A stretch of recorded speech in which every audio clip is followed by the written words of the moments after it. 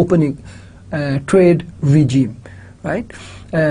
The data in table 10.4 suggests that HPAEs have been less protectionist than other less developing countries, but they have by no means follow a policy of complete